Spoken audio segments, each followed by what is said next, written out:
Hi, and welcome to another edition of Bomb of the Night's Postgame edition here in Oxford, Mississippi. Patrick, another week in Mississippi, but a little different result. It was a little different result from a couple weeks ago when LSU beat Mississippi State in and let's be honest, in that second half you saw the defense make a lot of strides. The secondary stepped up, defensive line held those quarterbacks and that another two-quarterback system.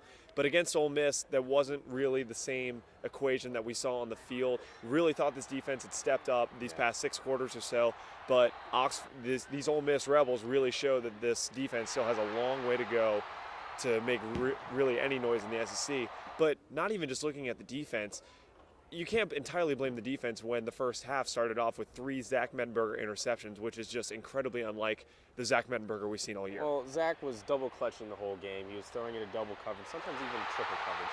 And it didn't help to not have J.C. Copeland tonight. I think that really hit the team.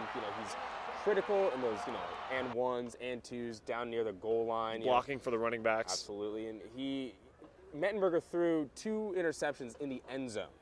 And that over the middle both times. And that just goes to show you that their goal line offense really wasn't where it should have been tonight. What's the interesting part about this game is you could really, we could point the finger at a lot of different directions, but both Zach Mettenberger and Les Miles in their post-game press conferences said they both blamed it on themselves. They took full responsibility for the loss. Both of them. So, but you really can't put it on one thing tonight. It really was a full team loss. LSU really should not have been in this game the way they were toward the end. And you really got to give it up to the Ole Miss Rebels, playing really hard, especially after a heartbreaking loss themselves last week against A&M here in Von Henry Stadium. An entirely different defense compared to what we saw with the Ole Miss Rebels play against A&M. So it's great for Ole Miss, but then again, LSU really needs to take a long look in the mirror. Absolutely.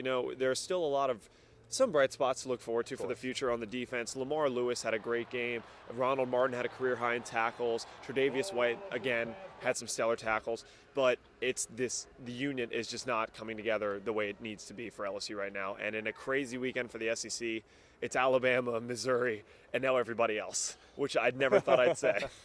It's going to be a huge shakeup in the polls this coming week, especially the SEC last week fielded 8 teams, a record for the top 25.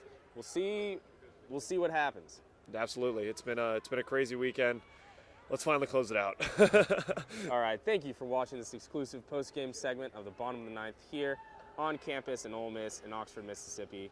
Have a great night.